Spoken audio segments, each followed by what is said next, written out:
Hi there, my name is Connor. Conchabar Lynch, you might say. Conchabar Rose, Capricious Conch. Doesn't matter. What does matter is that yesterday I showed you the fundamentals of Gnosis. Focus, will, and the anchor. Today I'm going to go into intermediate Gnosis, which goes beyond the basic level of comprehension and into the next steps where we actually start to get some of the real reward, realize the benefits, and that's going to inspire us to have more dedication to our practice, realization of our dreams. Anyway, let's begin at the fundamentals, the focus itself. So how do you focus? Well, there's a lot of things that are taking our focus away. They say it's easier said than done in this day and age to focus because, there's what our boss wants from us, there's what our partner wants, our children if we have any, our parents, our friends, our coworkers, the world, society, nature. There's so many different wants and needs going around that most of the time we're not in our own control. You see, how it works out is our consciousness is like this little dot right here. You see? See, this is our consciousness. In fact, it's more like that little dot. And you see the world is over here, and of course we're in it. But the world is so much larger than we are that when you're looking through this video you can barely see that little dot. Because of course there's a bunch of other little dots in there. So what happens is our will, our own focus on ourself, becomes like this. And we're in there somewhere, but because there's so much outside influence, we can't realize who we really are. If the world is dysfunctional, we are dysfunctional. If the world is materialist, we are materialist. If everyone we know thinks a certain way, we will think that way, whether we agree, whether we want to or not. So, how do you actually gain focus over yourself? How do you figure out who you are?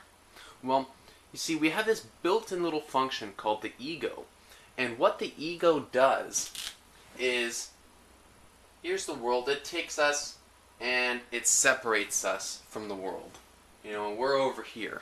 And we say, this is us, this is the world, and it becomes kind of like this paradigm. So, what happens is the ego separates us, but what we've had is because when somebody exits the world, the world is lesser for it.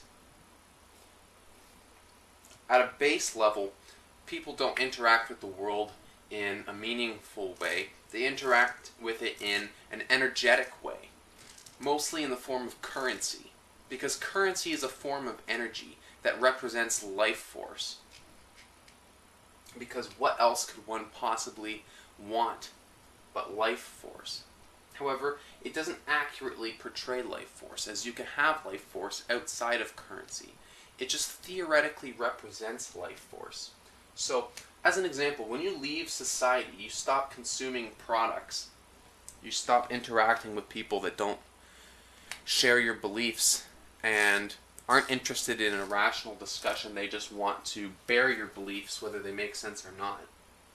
Then you develop this thing called an ego, and you leave society, and now society has less energy because you're keeping your energy to yourself. And of course, when you repress something, it grows. When you hold on to your energy, it will grow. You might think that you need to talk a whole lot to be heard, but the less you say that you wanted to say, the more what you want to say will grow, and the more refined it will become. Anyway, bit of a tangent. So, how do you actually achieve focus? Well, it's not just about having an ego, because you see, they say what's outside of us is also inside of us. We are a reflection of our environment, and our environment is a reflection of us. Therefore, cleaning up your environment can actually really clean up your inner mind state. If you walk into a room and there's stuff laying all over the floor, and you have a book report to do, chances are it's not going to be easy to sit down in the middle of that disaster piece and knock off your book report. That's because there's a lot of things distracting you. So what you can do is you can clear the environment, you can clean everything, you can organize everything, and that's really going to help you to achieve focus. So what's the next thing? Clear schedule, clear time. You don't want anyone to be interrupting you, especially if you're doing a psychedelic trip and you're achieving Gnosis that way, which can be a very powerful way to start. However, it's also a very advanced way of doing it as well, which can be traumatic to people if they don't have the proper experience. So I don't recommend it. I might make a video in the future detailing an accurate way to do it, but it's really best done with somebody who's an expert on it, who knows. And an expert doesn't mean a medical professional necessarily. It could just mean somebody that is successful and also does psychedelics and puts a great deal of thought and effort into creating the most beneficial experience. So you want to clear your schedule. You want to make sure that you have all your homework done, anything that you need to do for work. You want your dishes done, food prepped. If you can have a week worth of food that you've made and frozen in the freezer, that's all the better, you know? The further in time you can extend your freedom, the better. So you want to make sure nobody interrupts you. You want to make sure you don't feel like you're strapped for time. You want to make sure that while you're meditating, while you're performing Gnosis, focus, that you're not brought out of it by external forces, like worries that you might have something to do. Now you also need to clear your emotions, and this can happen gradually. If you perform Gnosis on your own emotions and you tune into your own emotions, they'll become more clear to you and you can write them down. Now this is really powerful because once you write something down, you can analyze it without it being buried under the surface again. You see, what happens is when we have something that's difficult to deal with, our mind has a natural defense mechanism, which is to repress it. And this helps us in the short term, but in the long term, it builds whatever we repress, because what we repress gets amplified. And when it gets amplified, it of course becomes easier for us to see, but it also becomes more difficult for us to deal with. So what you want to do is, it's a gradual process. It could take days, months, years, depending on your level of trauma and emotional unrest. You have to remember that trauma does not equal experience. Painful experience does not equal trauma. One person can go through a very painful experience, a very traumatic seeming experience, and come out on top of it. This person probably has a very strong root chakra. However, another person might go through something that another might view as normal, and they might experience a lot of trauma from it. So you want to work through your trauma because it's going to distract you. It's going to be traumatic for you when you realize this in a vulnerable state. So clear little bits at a time. You don't want to take the whole pie. Just take a piece of the pie and eat it. Work with it. Realize it. Experience it fully, and it will be gone. And you want to do the same thing with your mind. Everyone has thoughts. There's a great lyric I heard. Thoughts are like dinner. I'm a sucker for the seconds. And it's definitely the story of my life. But anyway, you want to clear your mind, because if you're thinking about stuff, if you're thinking, woof, bacon, there's all kinds of random shit that pops through your head. You could be thinking, well, what if that person's angry at me that I talked to last week and they didn't give me a response when I said something? All these type of things. You don't need to be dissuaded by having a lot of thoughts running in your head. If you intended to perform Gnosis on something particular and you're blocked by your thoughts, well, your session just became about clearing your thoughts. So just roll with it, because that's what you have to do right now. I might want to travel Europe in a Ferrari. But if I focus on traveling Europe in a Ferrari right now, it's not going to help me at all. It's a dream. Well, I should pick a different word for that, because dreams are a good thing. It's a fantasy, you know? If I want to travel Europe in a Ferrari right now, it's a fantasy. Thinking about that is not going to bring me there. Thinking about what will bring me there will bring me there. So, you want to clear your mind of anything that might be getting in the way of the work that you have to do right now. And you want to clear your worries. You know, if any of these things come up, it's going to somewhat disturb your session. And basically, worry isn't necessarily a bad thing, but the more you expose yourself to those worries, and the more courage you're forced to build. And this kind of happens subconsciously, so all you have to do is really worry about something directly with the intention of solving it. And that's very important. Some people will worry for the sake of worrying, and they don't even know it. And you can try to offer them help, but nothing will work, because subconsciously they want to worry. They don't want a solution. They want to worry because for some reason things that are bad for us are highly addictive. Maybe I'll figure it out another time. So now we have our focus. You know, we're focusing, but are we really focusing? Do we really care to focus?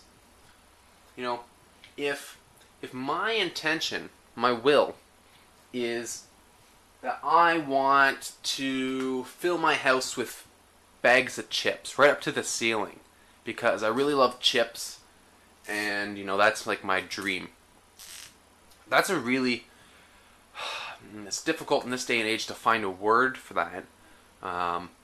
It's a misguided dream, shall we say. A misguided dream. It's not necessarily a fantasy because it's highly achievable, but it's not valuable to you, really. You might think it is, but really it's not. And we could go into, you know, well, I value this and I value that, but ultimately nobody really truly benefits from a house full to the ceiling of chips. You know, even if you're Cho-Cho from Boruto, you know, doesn't matter. Having an overabundance of chips up to the ceiling is not going to help you. So, you want to focus on something that's more powerful. You know, that's not a very powerful dream. It's not a very powerful intention to power your will. What is a powerful intention to drive your will? Life and death. If you foresee, they say, there's this lesson that I learned in a book called The Tools, where you picture yourself on your deathbed, and your older self is about to die, and as that happens, they look back on their life, and their life flashes before their eyes, and it's your life. Your life flashes before your eyes, and you're on your deathbed, you're about to exit this world, and you think, what could I have done differently? What should I have done? Why did I waste my life? You know? What should I have done? So, if you know that death, unhappiness, the loss of everything that you love, is what will happen to you eventually over the course of time if you do not give your life the attention it deserves, that is a powerful negative motivator. Now, what is the opposite end of the paradigm for that motivator is life. You know, look where you want to go. What you focus on grows. What you repress grows. So, it's not exactly a straightforward science where you can do one thing to one thing and another thing to another thing and hope that it works. You kind of have to expose yourself to things that you don't want to realize that you don't want them, and then they will never grow again unless you start thinking you want them again. And then you kind of have to leave a bit of unexplored space in the things that you do want so that you realize that there's something that you want that you don't have, and you have to continue to work towards it.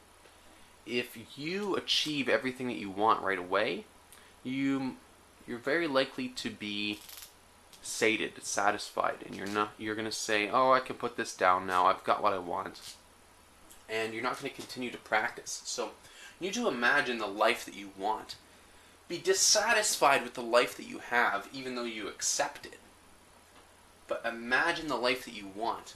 Accept it and be satisfied. You know, think about what that life actually means to you. Not the Ferrari, not the chips. Think about real things. You know, good friends that are like-minded, that support you. You know, abilities to give back to people who actually appreciate it. You know, abundance, family, life, happiness. All these things. That's a good motivation.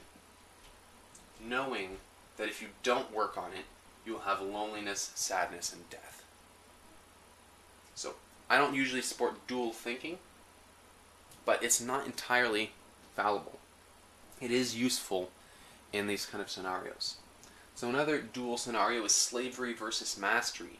If you realize that the world operates on power, and there's a thing called people at the top, that facilitates the necessity for a thing called people at the bottom. And what we are is people at the bottom. If you're not an ultra-rich person, if you're not at least wealthy, meaning having an abundant amount of resources to have everything that you actually need, then you are, sorry to tell you, a slave. So, we're all a slave at some level, even the super rich. It's all about where and how you're a slave and at what level you are one. And the other thing there is masters. So if you're a slave to your own body, your own mind, your own emotions, your own world, you know, that's a big motivator if you don't want to be one. So I highly recommend you decide not to be one. And if you look at the other end of the spectrum, it's mastery. So what is mastery? Mastery is dedication and practice that realizes knowledge, wisdom, and excellence. So this is what you want to shoot for. The realization of your dreams is a good intention. You know, if your dreams are really important to you, like for example mine are to be successful in business so that I can do what I want in my life, learn, explore, and have a family and provide for their needs and raise them to have a better life than I did. You know, that is a good initiative. It's a good willpower. And dedication and practice. If you realize the value of dedication and practice, dedication being doing something, being committed to doing something over and over forever, practice being actually doing it and expanding your borders of what you're willing to do and what you believe you can do. These are good willpower motivators. And what you want is a strong motivation. So, you know, any one of these things may apply to you, any one of them may not apply to you, but you want to find, you know, there's so many more things that you can use to power your willpower. And if you explore what powers your willpower already, you may find that it's substantial, you may find that it's inadequate, you may decide to explore other reasons to do what you're doing. You may not even know why you're doing what you're doing. It might just be a blank column. So, you gotta find out what motivates you the most. And use that to bring you back to doing this. Because if you... Bruce Lee said, I don't fear the person who can throw 1,000 kicks in one day. I fear the person who can throw one kick every day for 1,000. And that's very true because, you know, one time I did a challenge to myself to do 500 push-ups in a day, and it was great. And I gained a little bit of strength, for sure. It's pretty sore, but I gained strength. But what happened is it didn't become a habit. So I became satisfied. Wow, I did 500 push-ups, but it didn't become a habit, and therefore I'm still not much further than I was years ago in that way. However, I've started doing fitness, health again, and it really is a cycle. You know, people think that it's a linear cycle, but really it's like that. And you got to remember that there's no step of the journey that doesn't have the potentiality for being important to you. You know, suffering a whole lot might be pointless. But if you feed that into the death and suffering side of the will, that you don't want that, and you really don't want that, it can be a driving, motivating force behind you taking on life. And thirdly is the anchor. There's a lot of different things you can use as an anchor. You know, you can use a book.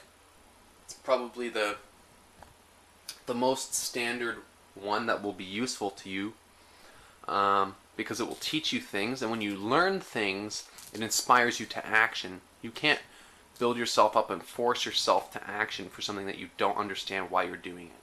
You can, but I don't recommend it, because if you start doing things that you don't know why you're doing them, it's a slippery slope. You can focus on a loved one. For me, at one point I was separated from my loved one, and I had to really reflect on years and years of past trauma that was buried, because I needed to understand what went wrong and what I could do about it. And I needed to feel how she felt. So I performed Gnosis on her for a long time. And it's brought us very close together, even though it took years of doing that. Like pretty much a full year plus other times of other things to really begin to understand her, to begin to understand how I'd hurt her, how our relationship had gone wrong. You know, that's some wisdom. They say the wise are those who have failed and lived to tell about it, and then succeeded. Anyway, you can focus on a wise one. You know, people in some of these religions focus on gods, goddesses, angels, demons, whatever, you know? I don't really do that right now, but I'm thinking about moving into more entity-based focuses, just to experiment, to practice with. So you can use gods, stars, elements, people, philosophers, authors. Chances are you might even be able to psychically tune into them and receive thoughts that would be bouncing around in their minds. Now you can focus on nature by just being outside in all of it. You can focus on the elements by paying specific attention to fire, air, water, earth, etc. You can focus on trees or plants or animals. You can really tune into a video that's important, although it can be a lot more difficult to find an important video than an important book, even though an important book might have a lot that might not interest you. You can still flip through things. If it doesn't interest you, you're probably not meant to read it yet. You can really focus on audio, like an audiobook or a song. You can focus on exercise, which is very important because you don't want to hurt yourself when you're exercising. You need to focus on breathing when you're exercising, because if you're not breathing right when you're exercising, you're going to do more harm than good. You can focus on food and eating meditation, so you appreciate and digest your food properly. You can focus on an activity like snowboarding, jet skiing, wingsuit skydiving. Probably important that you do that so that you don't die. You can focus on a risk, like walking across a log over a waterfall. You might really seriously hurt yourself. So Gnosis develops a strong will motivation, because if you don't keep great focus, your death motivation is that you will fall in the waterfall, become seriously injured, possibly break limbs, drown, and die. And if you get across, then you'll have a great reward, which is that you conquered something. And that is transferable in many ways. So, there you have it. Intermediate Gnosis. The focus, will, and anchor. That's all for today. Thank you guys so much for listening. Please make sure to take on this challenge. I'm going to give you 3 options. You have 5 minutes, 15 minutes, and 30 minutes. And I want you to choose one of these and spend it every day for the rest of your life performing Gnosis. You could start with 5, it's great. I'm doing half an hour right now, as agreed with my girlfriend, and It's been very enlightening for me the past few days. So I very highly recommend this. This is your homework. Thank you guys for listening. Keep on focusing and good luck. Peace.